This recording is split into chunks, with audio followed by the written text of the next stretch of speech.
If you're planning your model railroad with mountains and valleys, you may have some bridges that you need to install on that railroad. Well, I'm going to show you how to make some quick and easy bridge abutments and piers out of materials that you'll already have. So let's get going with this right now.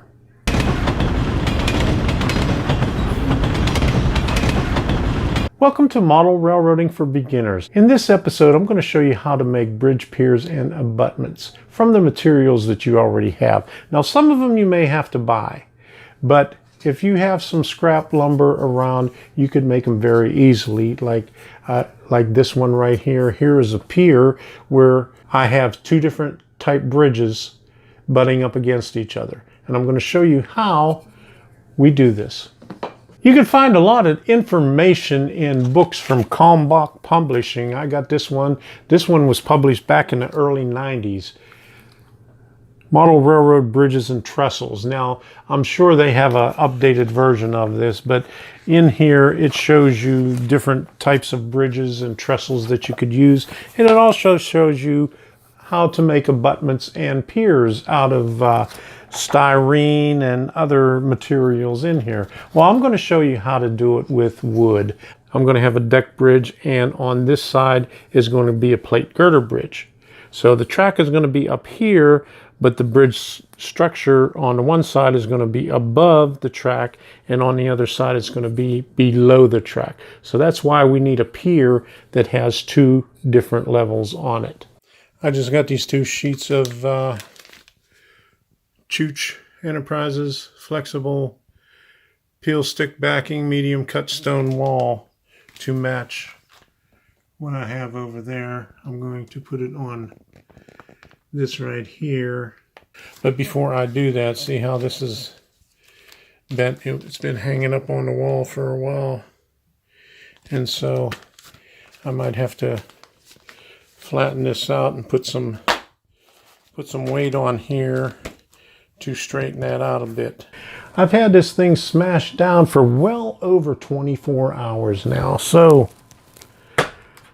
let's see what this thing looks like. It looks a little bit straighter now. Okay. All right, it's nice and straight. Now all we have to do is bend it this way when we put it on the wood.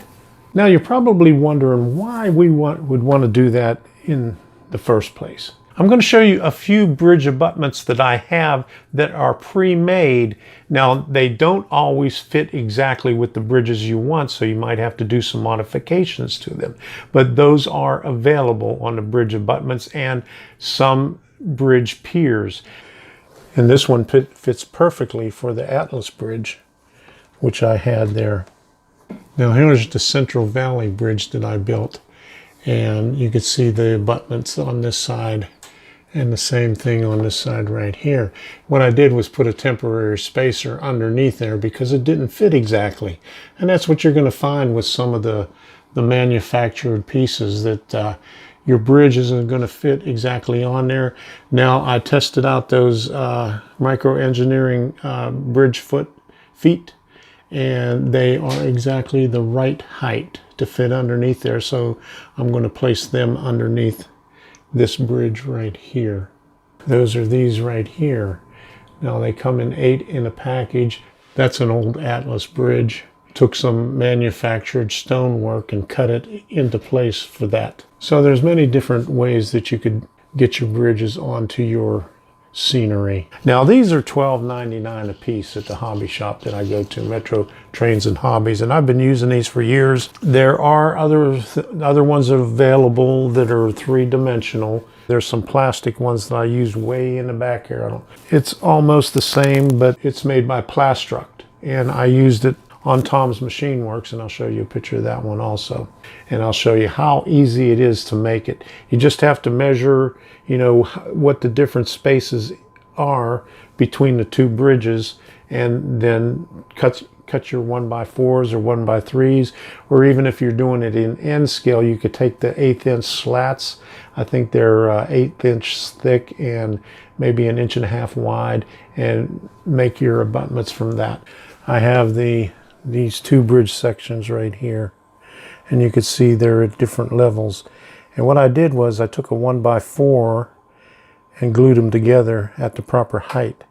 But what I'm going to do now is take all this apart and add the stonework to right here. This is the old one that I had, and I had to cut this down shorter to fit in the area. Now, one of my bridge piers is going to go over water. I marked a little line on here where the water level is, and this sits down. The water is that deep right there because I have stones and everything else in it, so I poured the water pretty deep. If you want to, you could go all the way down to the bottom and simulate concrete, or you could even take a thick styrene, which I've done before, and put it on the bottom and then paint it to simulate the concrete. You go into as much detail as you want. Let's start putting that stone on there and see how we do that. I put an F over here, so this is the part that's you're going to be able to see. We're not going to see this back here, so this is where I'm going to put my seam. You have the larger stones on this end and the smaller stones on that end. You're going to want to start with the large stones on the bottom. That's how the construction usually goes. So we'll peel off just a little bit, just enough to what we're going to be working on. And we'll start right here and try to get it as close to where we want it. And I'm going to take my blade and trim that.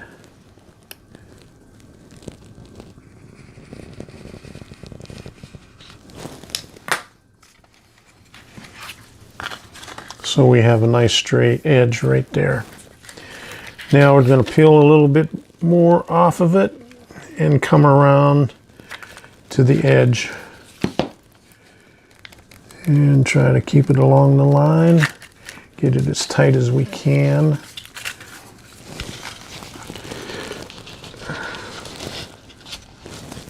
And then once we get this all the way around, we'll be able to hold it down a little bit better. We'll get enough of the paper off of this to come around again.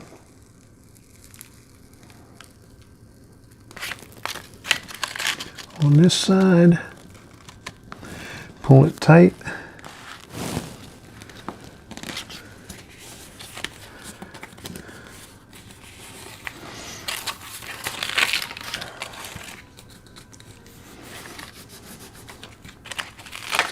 Make sure there's no gaps in there.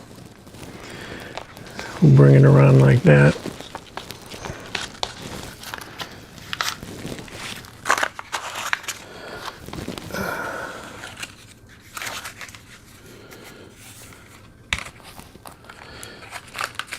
And then our last piece right here.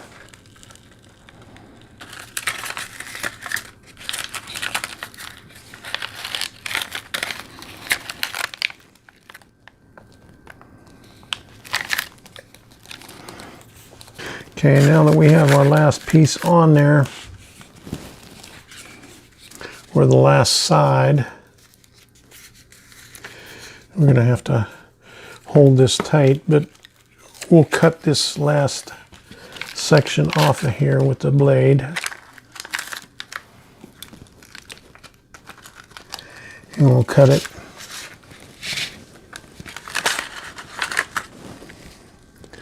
Right on the brick line or the stone line.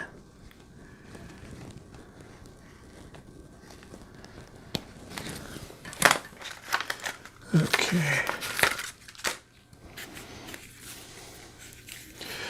Now we have it like that. Now you can see this is the corner back here that nobody's going to see. Okay, so what we have to do now, we're going to have to try to keep this nice and tight on here. So the way we're going to do that, I'm going to take this over to the other table and I'm going to clamp everything down. Now I took a scrap piece of plywood and laid it up on top and I clamped it to the table so we have a good tight seal on the two long sides, and with these two clamps right here we have a good seal on the two edges.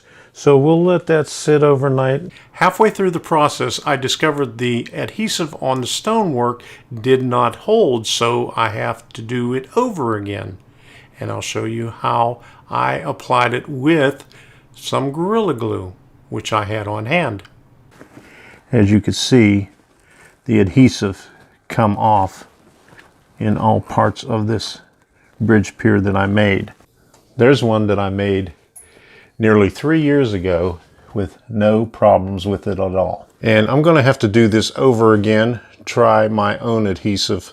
Since this is the only thing that I have right now, this is what I'm going to use on here. And I'm going to spread it along the edges and then down the center.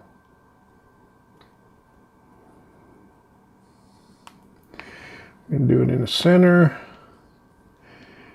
There. In there. We're going to do one edge at a time for right now.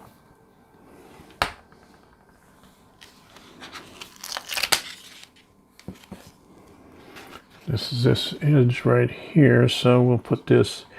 And the Gorilla Glue says do not get it on your hands and do not get it on your clothes because it stains. So we'll keep that in mind. Now you can see I have my clamps ready to go. So once we get this on all four sides, we'll be able to clamp this down.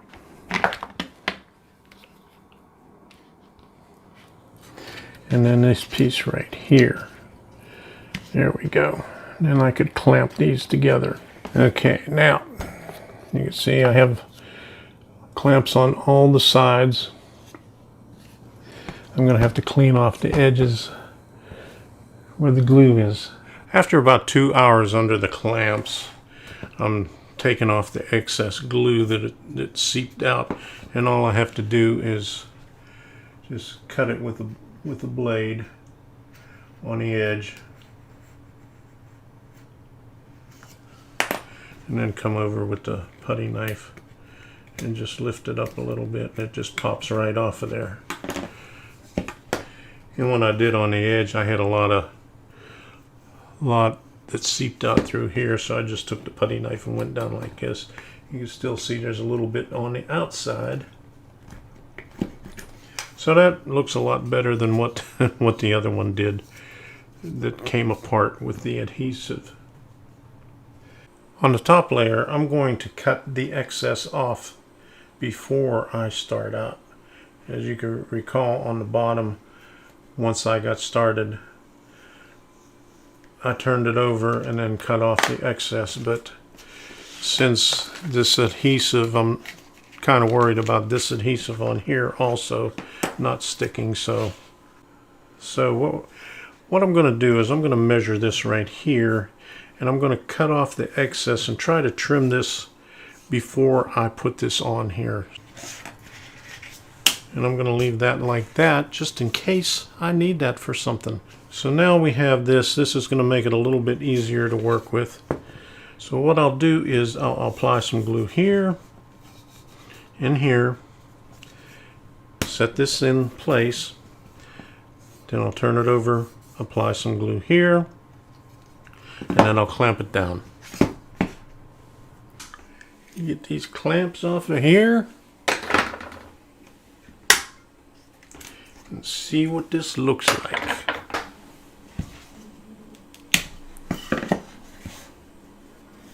That's not too bad. That's not too bad. So there we go. So we can take this and twist that back there and bring that like that.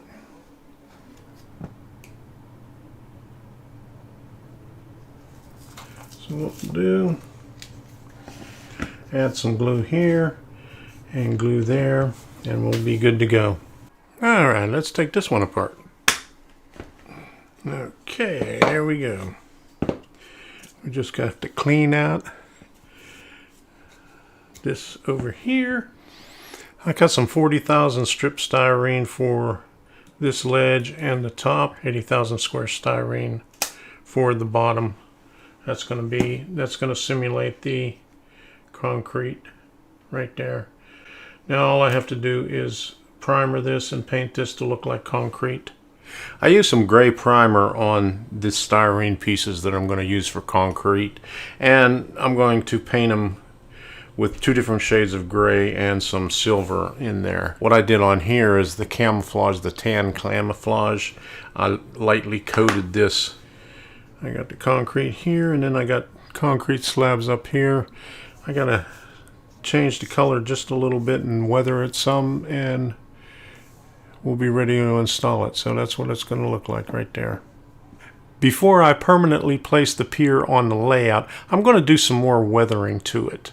And if you would like to see how I weather, I have a few videos on detailing where I will leave the link in the description down below.